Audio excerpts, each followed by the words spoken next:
সরকারি চাকরিতে কোটা ব্যবস্থা সংশোধনের দাবিতে টানা আন্দোলন করে যাচ্ছেন রাজধানী সহ বিভিন্ন বিশ্ববিদ্যালয় ও কলেজ শিক্ষার্থীরা, যদিও এই মুহূর্তে সেটি আদালতে বিচারাধীন।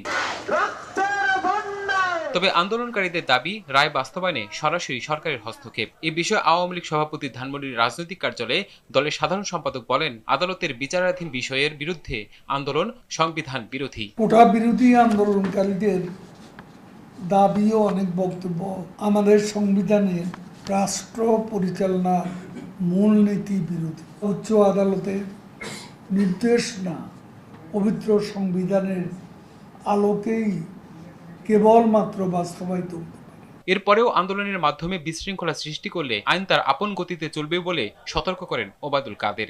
রাজনৈতিক আন্দোলনে ব্যর্থ এ অশুভ শক্তি কোটা আন্দোলনের উপর ভর করেছিল এবং সড়কে যে আন্দোলন হয়েছিল ওই আন্দোলনের উপরও ওই শক্তিটি ভর করে রাজনৈতিক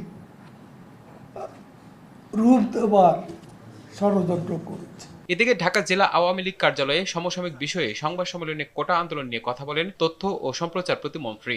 বলেন, বারবার দাবি পরিবর্তন প্রমাণ করে কোটা নয়, তাদের উদ্দেশ্য ভিন্ন কিছু। সর্বশেষে যখন হাইকোর্ট বিভাগের পূর্ণাঙ্গ যে রায়, তার আংশিক রায় প্রকাশিত হলো এবং এখানে দেখা গেল যে সেই রায়ে তারা সরকার তথা নির্বাহী বিভাগকে সংস্কারের জন্য পরামর্শ দিয়েছে। প্রথমে আদালতের কাছে দাবি, তারপরে নির্বাহী বিভাগের কাছে দাবি, তারপর এখন হচ্ছে সংসদের কাছে দাবি। তো আমাদের প্রশ্ন হচ্ছে যে আন্দোলনকারীদের দাবি বারবার পরিবর্তন হচ্ছে কেন? আমি মনে করি তারা কোটা পদ্ধতি সংস্কার চায় না, তাদের অন্য কোনো দুরভিসন্ধি আছে। সরকার কোটা আন্দোলনকারীদের ন্যায্য অধিকার আদায়ের পক্ষে আছে জানিয়ে প্রতিমন্ত্রী বলেন, এ বিষয়েও সুন্দর সমাধান প্রত্যাশা করে সরকার। তাদের বুঝতে হবে যে সরকারের যে অবস্থান এবং তাদের যে দাবি এটি কিন্তু একই জায়গায় মিলে গেছে।